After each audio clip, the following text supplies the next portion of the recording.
त्यांचं नामदेवाच्या कीर्तनात ज्ञानोबाने टाळ घेऊन उभा, कीर्तन ऐकायला कानव पात्रा. शेजारपाजारची माणसं म्हणली लाज वाटते का हिला, नाच नाचीची जात, आता कीर्तन ऐकाय बसली, आता हिनं कीर्तन ऐकायची, आम्ही काय करायचं? लोकच होती. तुम्ही किती करा, तुम्हाला बोलल्याशिवाय राहत. समाज बोलणार यात वाद नाही, लोक नाव ठेवणार याला कोणी काही करू शकत नाही. पण किती लोकांनी नाव ठेवावं, किती लोकांनी अपमान करावा. मी मात्र असं कर्म करावं जी लोक अपमान करतायत तीच लोक एक दिवस सन्मान केल्याशिवाय राहणार नाही. एवढं मात्र मी चांगलं काय करायचं का? लोक आहेत रे ती पुरी बायको केली तरी म्हणणार बापरे याला बरी दिली, काही बायको केली तरी म्हणणार आई गो यानं बरी केली, मग काय मध्ये ठेवू का त्याला? बायको तू करू दे, परमात्मा मरू दे. समाज आहे रे समाज. तुम्ही किती सुंदर सत्ता केला, अख्खं गाव चांगलं म्हणित वांच्या तरी खौट बोलणारच. त्याचं काय असतं, गावाचं खायचं गावाला द्यायचं, ह्याच्या किशाचं देते ती वय लोक आहेत रे ती. कुणी म्हणलं की नाही काय सांगायचं, शिवलाताई पाटलाचं कीर्तन ठेवलं कोणी सत्यात, तेवढा हा ठेवलंय पण ते येईल का, म्हणजे येऊस तर पोटात गोळा काही भरू नये का, मरायला नको ठेवणारा सगळं रे लोक. बाबा स्वानुभव पर्सनल एक्सपिरियन्स. शांत कीर्तन केलं मेबळा घेत, त्याला काय काय होती वय नुसतं उभं राहिलं गेलं. थोडा हसून खेळून एनर्जीने कीर्तन केलं, गेलं तर कीर्तन आला येत काय नाही येण्याला, पण नाचू नाचू जिरे होतं करू काय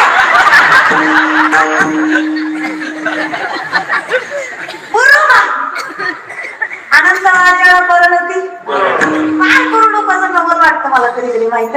जाऊ द्या मरू द्या, लोकांचं कुठं आपण स्वतःशी प्रामाणिक असलो बाद झालं. लोकांचं काही घेणं देणं नाही, काय बोलायचं बोलू द्या. मला अटल बिहारी वाजपेयींची सुंदर कविता, त्याच्यामध्ये दृष्टांत आहे. जंगलाला आग लागलेली असते, सगळे हत्ती सिंह घोडे लांडगे मोठे मोठे प्राणी जंगल सोडून पडतात, छोटीशी चिमणी चुचीमध्ये पाणी घेऊन जंगलाची आगी जवाई निघते. लोक हसतात, लोक आता एवढं जीव तुझा, लोक मलाही म्हणतात तीच बरंच आहे लय ती आता जेवण असतात. एवढंच जीव तुझा, मला बायका तोंडावर म्हणतात तुम्ही टीव्हीतलंच चांगल्या दिसता, समोर लय किरकोळ टीव्ही त्यात बऱ्यापैकी खोटच दिसतं सगळं, काय खरं नसतं. ऍडव्हर्टाइजमेंटचा जमाना आहे, सगळं सोशल आहे. आता या विषयात चिमणी म्हणली खरंय तुमचं दादा, दादा खरंय तुमचं, माझ्या चोचीतल्या पाण्यानं जंगलाची आग विझणार नाही हे मलाही कळतं. माझ्या चोचीतल्या पाण्यानं जंगलाची आग विझणार नाही, पण ज्या दिवशी जंगलाचा इतिहास लिहिला जाईल तेव्हा माझं नाव आग लावणाऱ्यात नाही आग विझवणाऱ्यात असेल, हे सगळ्यात जास्त महत्वाचं. माझं कर्म सत्य आहे, जे मला समाधान देत आहे, मला त्याचा काय परिणाम होईल याच्याशी घेणं देणं. लोकांनी चांगलं म्हणावं म्हणून चांगलं वागायचं नसतं, चांगलं वागणं स्वतःला समाधान देतं म्हणून चांगलं. कधी दुसऱ्यासाठी जगून बघा, कधी दुसऱ्याला मदत करून बघा, कधी ज्याला गरज आहे त्याला स्वतःच्यातला भाग देऊन बघा. तुम्हाला पांडुरंगाचा भेटल्याचं सुख भेटल्याशिवाय, पांडुरंग भेटल्याचं सुख मिळेल त्या दिवशी तुम्ही एखाद्या आडल्या काढलेल्याची मदत करा. पण आपलं कसं आहे, कभी प्यासे को पानी पिलाया नहीं, बाद अमृत पिलाने से क्या फायदा, कभी गिरते हुए को संभाला नहीं, बाद आंसू बहाने से क्या फायदा. मैं तो मंदिर गया पूजा रहती की, पूजा करते समय मन में ख्याल आ गया, कभी माँ बाप की सेवा की नहीं, बाद पूजा कराने से क्या फायदा, कभी प्यासे को पानी पिलाया नहीं, बाद अमृत पिलाने से क्या फायदा.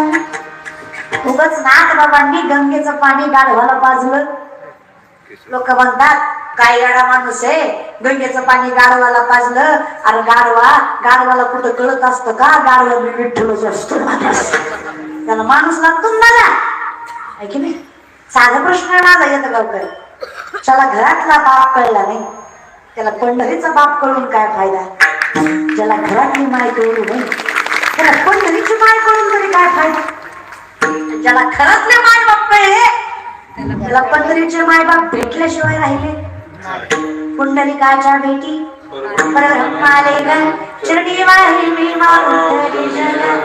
खरंच आहे की ना? तुका म्हणे माय बापे अवघी देवाचीच रूपे. लोकच ती त्यांना बोलायचं कळत नाही, त्यांना वागायचं काय कळणार. लोक म्हणले कानोपात्रेला, अगं नाचणारीची तू तू कीर्तनाच्या मंडपात बसावं का? वाईट वाटलं तिला. चरणावर मस्तक ठेवलं ज्ञानपायांच्या विश्वमाऊलीना म्हणे तुम्ही माय ना संप्रदायाची. तुम्हीच म्हणता जात गीत गोत भजे का आत्मरीत. तुमचीच भाषा ना. कसं काय समाज जातीवर जातो, कसा काय समाज गोत्रावर कुळावर जातो. मान्य मला मीन बापाची, पण तुम्हीच म्हणता जगाचा बाप विठेवरचा मालक, मग तो माझा नाही का? मला जर त्या बापाला मानायचंय, जर मला त्या बापाला स्वीकारायचंय, मला काय करावं एवढंच सांगा. सगळं ऐकेल, फक्त या समाजाचं तोंड बंद झालं पाहिजे. लोक म्हटले समाजाचं तोंड बंद करणं माऊली शक्य नाही होत, पण एक करा कानोपात्रा, जर खराच अधिकार मिळवायचा असेल पंढरीच्या मालकाचा, तर माझं वचन लक्षात ठेवा, काही झालं तरी देवाचं दार सोडायचं. किती कुणी बोललं, कितीही संकट आली, कितीही लोकांनी त्रास दिला, तर देवावरचा विश्वास कमी करायचा. कानोपात्रेनं वचन दिलं. पायात चाळ, गळ्यात विना, हातात चिपल्या घेऊन पंढरीच्या गाभाऱ्यात कानोपात्रा गेल्या. याती कुळ माझे गेले हरपुणी, विठ्ठल विठ्ठल करत नाचायला लागल्या. पहिलं पंढरपूर कर्नाटकात, महाराष्ट्रात नव्हतं. बिदरचा राजा राजगादीवर होता, दर्शनासाठी आला होता. एवढ्या सुंदर होत्या दिसायला कानोपात्र्या. सुकलेल्या कमळाला हात लावला की कमळ जागेवर फुलायचं, एवढं देखणं रूप कानोपात्रेचं होतं. आणि नेमक्या तरुण वयात आलेल्या 16-17 वर्षाच्या, एवढं तेजस्वी तरुण सुंदर देखणं स्वरूप बघितलं. राजाच्या मनाला भुरळ पडली. राजा म्हणला, कोणाची आहे? नाचतीये, वेश्येची आहे. बोलव तिला. तिथं काय नाचते म्हणावं, दरबारात राहा, राणी म्हणून ठेवेल. बोलवलं, येत नाही. वेश्येची असून राजाचं ऐकत नाही, एवढा माज धरुणार. सैनिक पाठीशी लागले, जीवाच्या आकांताने कानोपात्रा पळतात. मंदिराच्या बाहेर पाऊल टाकणार, पाऊलींचं वचन आठवलं. किती मोठं संकट आलं, देवाचं दान पळून पळून पळणार कुठपर्यंत. आज पहिल्यांदा महाद्वार ओलांडलं, आज पहिल्यांदा गाभारा ओलांडला, आज पहिल्यांदा याची देहियाची डोळा जगाचा मालक पाहिला. तुझं पाहता सामोरी दृष्टी मंदिरे माधारी, माझे चित्त तुझे पाया, मिठी पडली पंढरी लाया. आपोआप देवाच्या झाल्या, चरणावर मस्तक ठेवलं, विठेवरचा मालक पेटला, चरणाला स्पर्श करता आला.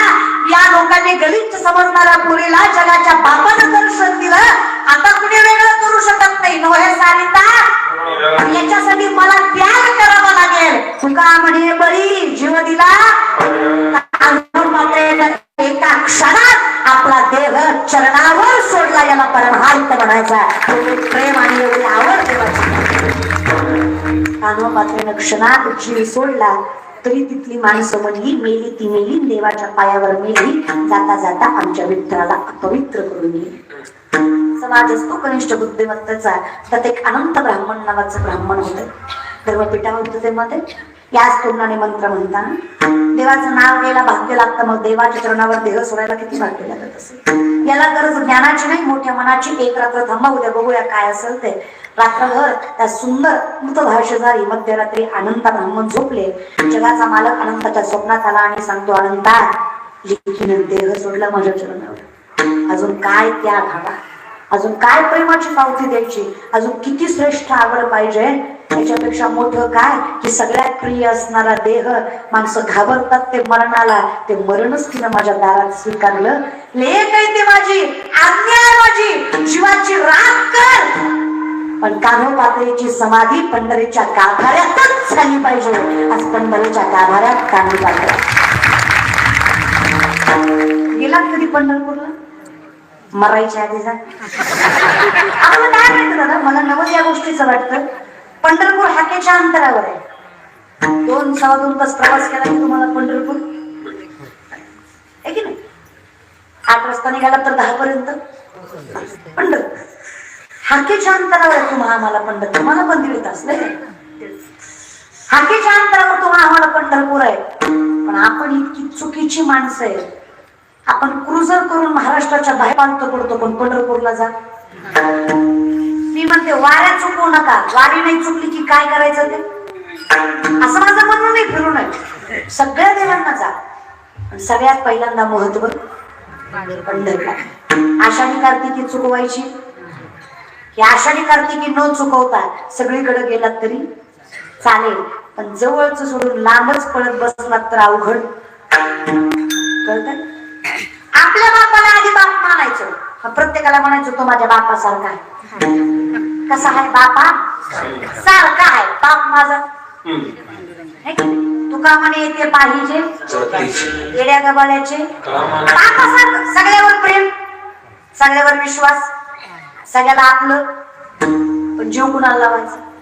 आपल्याच बापाला लावायचं. लोकांच्या बापाला किती बाप म्हणलं लोकांचा ती आपला ती. आपण सगळ्यात जीव लावायचा, पण विश्वास मात्र आपल्याच बापावर ठेवायचा. निष्ठा मात्र आधी पंढरपूर, मग सगळीकडे. आधी विठ्ठल एकमेव आहे. आम्ही एवढं फिरतो ना, मी सगळी देवदेव करते, पण मला कौतुक नाही, स्वाभिमान आहे. प्रत्येक देवाचं दर्शन 100 ते 150 फुटाच्या अंतरावर आहे. आजही माझ्या विठ्ठलाचं दर्शन चरणाला मस्तक लावून एवढं वैभव माझ्या पंढरपुरात आहे. आजही माझा विठ्ठल लेकराला विठ्ठल मागून येतो. उच्च नीच काही इष्टे भाव भक्ती, सगळे देव सारखेच. पण माझी विनंती एवढीच आहे, आपणच आपलं वैभव वाढवायचं असतं, तेव्हा लोक आपली किंमत करतात. आपण सगळ्या देवांना सन्मान द्यायचा, सगळ्या देवांच्या नमस्कार ठेवायचे, सगळ्या देवांना मानायचं, सगळीकडे जायचं. लक्षात सांगायचं, तिथं गेल्यावर म्हणायचं मी तिथला आहे, तिथं विठेवरच्या मालकाचं स्थान आहे. पश्चिम महाराष्ट्र आहे आपला, कौतुक सांगायचं. चला विषयाकडे. मग काही लागतं.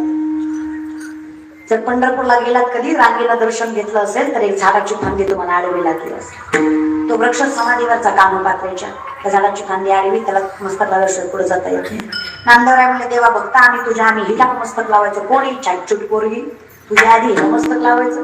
नामदेवरायला विचारलं, नाना खरं आहे तुमचं, हिने माझ्या चरणावर देह सोडला म्हणून हिला मस्तक लावायचं नाही. हिने देह सोडला तरी ज्ञानोबांचं संतांचं वचन बोललं नाही म्हणून हिला मस्तक लावायचं.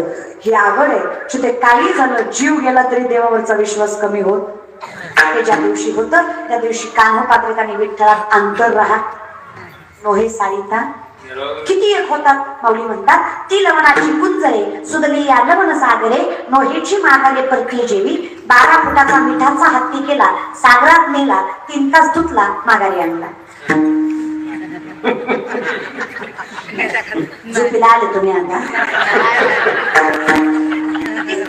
कीर्तनाला विनोदाची गरज नाहीये, पण तुम्ही जागा राहून करावं लागतं. निमित्त हितच आला ते असं काम आहे तुमचं. ते काय सोपं का माणूस.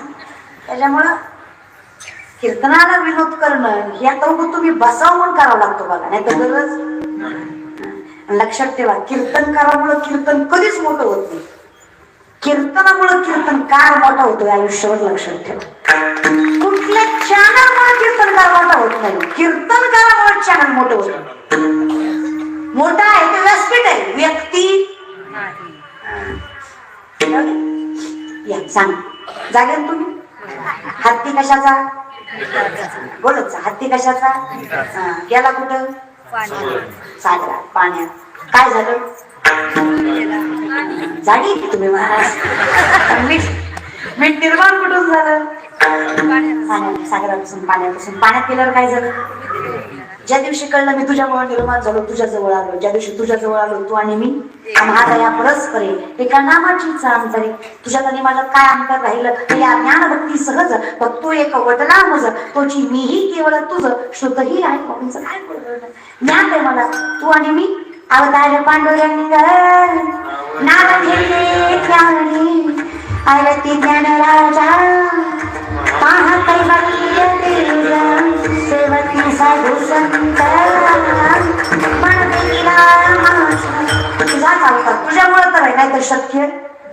अगदी अवस्था अशी झाली जसं काही मिठाचा हत्ती पाण्यात नेला माघारी चालला नाही. नोहे सारिता गिराळे